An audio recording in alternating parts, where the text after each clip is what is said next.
Hello everyone, आज के इस वीडियो में हम पढ़ने वाले हैं क्लास 12 केमिस्ट्री का पहला चैप्टर जो है विलयन, जिसके 7 महत्वपूर्ण प्रश्न केवल आपको इस चैप्टर से तैयार कर लेना है। इसके अलावा कोई भी सब्जेक्टिव क्वेश्चन को आपको इस चैप्टर से तैयार नहीं करना है, क्योंकि इसी 7 जो सब्जेक्टिव क्वेश्चन है इसी में से आपके बोर्ड एग्जाम में बार बार पूछा जाता है। तो ये जो 7 हमने ऑब्जेक्टिव क्वेश्चन यहाँ पे बनाए हुए हैं, आपको दिखाई भी दे रहा होगा, इन्हीं सभी क्वेश्चनों को तैयार कर लेना है। तो चलिए हम एक एक करके जान लेते हैं, ठीक है। तो यहाँ पे हम सबसे पहले जानेंगे, यहाँ पे याद रखेंगे केवल इस चैप्टर से 7 ही इंपॉर्टेंट क्वेश्चन को आपको तैयार करना है। अदरवाइज न्यूमेरिकल इसका तैयार कर लीजिएगा, बहुविकल्पीय जो क्वेश्चन है वो आपको तैयार कर लेना है। और जो सब्जेक्टिव टाइप का जो यहाँ पे हम बता रहे हैं, केवल ये 7 क्वेश्चन को तैयार करना है। तो चलिए एक एक करके हम जानते हैं। तो सबसे पहला यहाँ पे हम सबसे पहला जो क्वेश्चन स्टार्ट करेंगे, तो यहाँ पे हम 2-3 क्वेश्चन आपको बताएंगे जो आपसे 2-2, 3-3 नंबर में पूछे जाते हैं। उसके अलावा जो भी क्वेश्चन हम बताएंगे वो 4 क्वेश्चन आपको 5-5 नंबर में पूछे जाते हैं। तो चलिए स्टार्ट करते हैं। तो सबसे पहला हमारा क्वेश्चन है कि मोलरता का उदाहरण सहित आपको बताना है। तो यहाँ पे क्या क्या क्वेश्चन लिखा है, मोलरता को उदाहरण सहित समझाइए। मोलरता को उदाहरण सहित समझाइए। तो ये आपका सबसे पहला क्वेश्चन है कि मोलरता को उदाहरण सहित आपको समझाना होगा। ये आपका पहला क्वेश्चन है और ये आपसे बोर्ड एग्जाम में बार बार पूछा जाता है और ये लगभग 2 से 3 नंबर आपको इससे आपको मिल जाएगा, ठीक है। मोस्टली आप 2 ही नंबर को ध्यान रखेंगे, ठीक है। दूसरा आपका क्वेश्चन है कि मोल अंश से आप क्या समझते हैं, उदाहरण सहित समझाइए। दूसरा आपका क्वेश्चन है कि मोल अंश से आप क्या समझते हैं,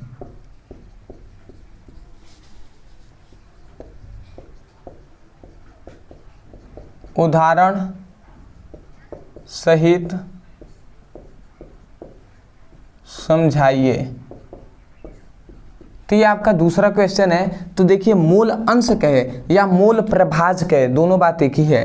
तो ये सभी हमने टॉपिक पढ़ाया हुआ है। यदि आप पढ़ना चाहते हैं तो आप जाइए चैनल के प्लेलिस्ट में, वहाँ पर फिजिक्स और केमिस्ट्री दोनों का प्लेलिस्ट बनाया गया है क्लास 12 का। तो उस पर आप क्लिक करेंगे, चैप्टर वाइज आपको सभी इंपॉर्टेंट क्वेश्चन आपको मिल जाएंगे। तो वहाँ से आप इसकी पढ़ाई कर सकते हैं, या आपको केवल पर्सनली इन दोनों को पढ़ना है, ठीक है, या कोई भी टॉपिक को पढ़ना है। तो मान लेते हैं मोलरता आपको पढ़ना है, तो आप लिखिए मोलरता ब्रदर सर, इतना लिख कर सर्च करेंगे मिल जाएगा। या मोल अंश समझना है तो आप लिखिए मोल अंश ब्रदर सर। इस प्रकार कोई भी टॉपिक पढ़ना है, उस टॉपिक का नाम, अंत में हमारे चैनल का नाम और सर्च कर देना है, तुरंत आपको वो वीडियो मिल जाएगा। तो चलिए आते हैं हम तीसरे अपने क्वेश्चन पे। अब देखिए तीसरा जो क्वेश्चन है, इस चैप्टर से सबसे ज़्यादा टिप्पणी लिखने के लिए आपसे पूछा जाता है। तो तीसरा आपका क्वेश्चन है कि निम्नलिखित पर टिप्पणी लिखिए।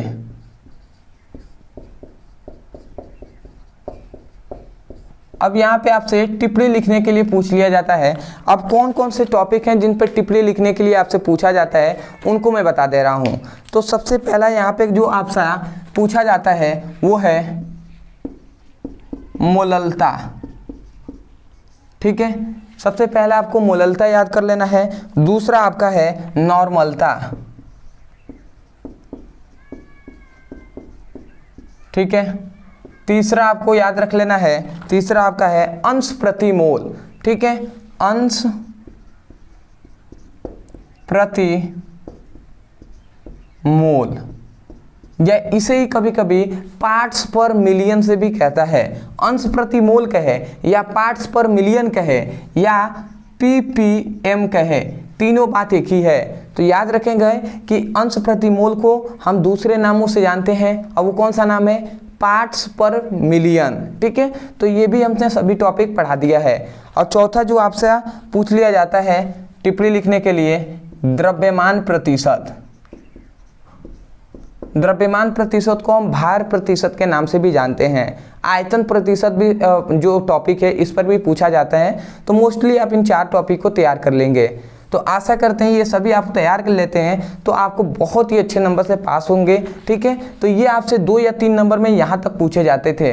अब जो क्वेश्चन हम बता रहे हैं ये सभी आपसे 5-5 नंबर में पूछे जाते हैं, तो इस पर आपको विशेषकर ध्यान देना है।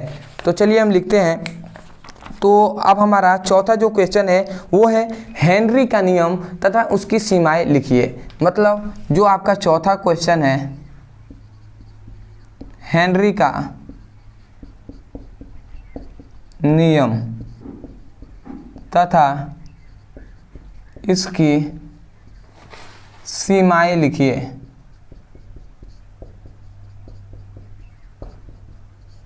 तो ये आपसे क्वेश्चन पूछा जाता है। ये कितने नंबर में? तो ये 5-5 अंक में आपसे पूछ लिया जाता है। तो इसको आपको इस चैप्टर से तैयार कर लेना है, मोस्ट इंपॉर्टेंट टॉपिक है। दूसरा आपका आता है कि वाष्प दाब क्या होता है। ठीक है, 5वां है आपका वाष्प दाब से आप क्या समझते हैं।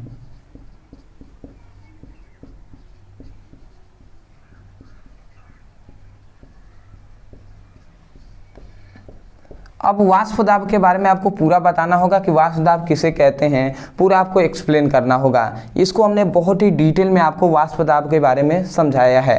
ठीक है, अगला हमारा जो छठा क्वेश्चन आता है, यहाँ तक 5वां हो गया। जो छठा हमारा क्वेश्चन आता है वो मोस्ट इंपॉर्टेंट है इस चैप्टर का, जो है राउल्ट्स का नियम।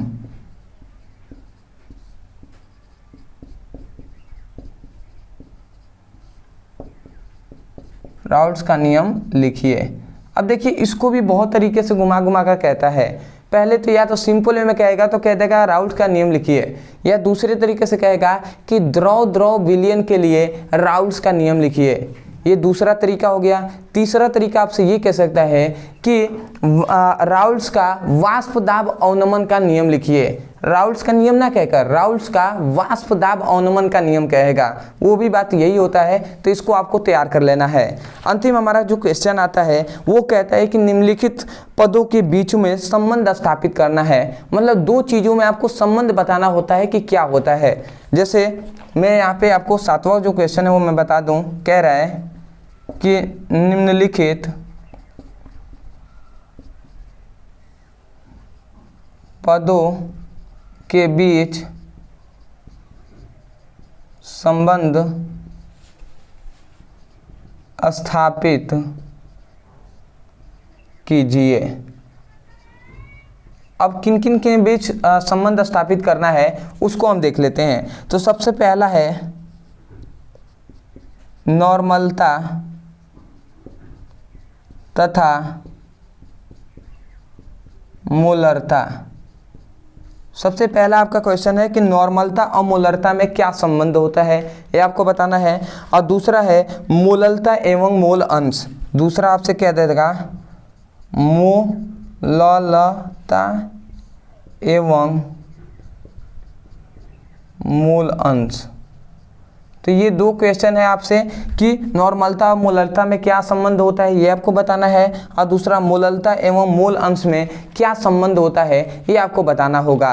तो ये इस चैप्टर के 7 इंपॉर्टेंट सब्जेक्टिव क्वेश्चन है जो आपको केवल इतना ही तैयार कर लेना है। आपको इस चैप्टर से आपको पूरी गारंटी है कि इस चैप्टर का जितना भी नंबर आपको मिलता है वो सब आपको मिलेगा। तो आशा करते हैं आप समझ गए होंगे। अदरवाइज इन सभी का PDF आप चाहें तो स्क्रीनशॉट भी ले सकते हैं। ठीक है, या तो आप ले सकते हैं। और इसका PDF जो यहाँ पे दिखाई दे रहा है ये हमारे टेलीग्राम चैनल पे मिल जाएगा। आप टेलीग्राम पे जाइए, वहाँ पे लिखिए केवल ब्रदर सर, इतना लिख कर सर्च करेंगे हमारा चैनल मिल जाएगा। तो वहाँ से चैनल को ज्वाइन करेंगे तो आपको ये सभी मिल जाएंगे वहाँ पे। तो वहाँ से आप इसका ले लीजिएगा। अदरवाइज इस सभी का आपको चाहते हैं कि इन सभी को आपको चैप्टर वाइज सभी का वीडियो हमें मिले तो आप जाइए चैनल के प्लेलिस्ट में, वहाँ पे फिजिक्स और केमिस्ट्री दोनों का प्लेलिस्ट बनाया गया है। तो वहाँ से बेसिक से चैप्टर वाइज सभी इंपॉर्टेंट क्वेश्चन को पढ़ाया गया है। तो वहाँ से जाकर इसकी पढ़ाई कर लीजिए। अदरवाइज उस तरीके से नहीं, आपको मान लेते हैं हेनरी का नियम पढ़ना है तो लिखिए हेनरी का नियम ब्रदर सर। इस प्रकार भी आप सभी टॉपिक को पढ़ाई कर सकते हैं।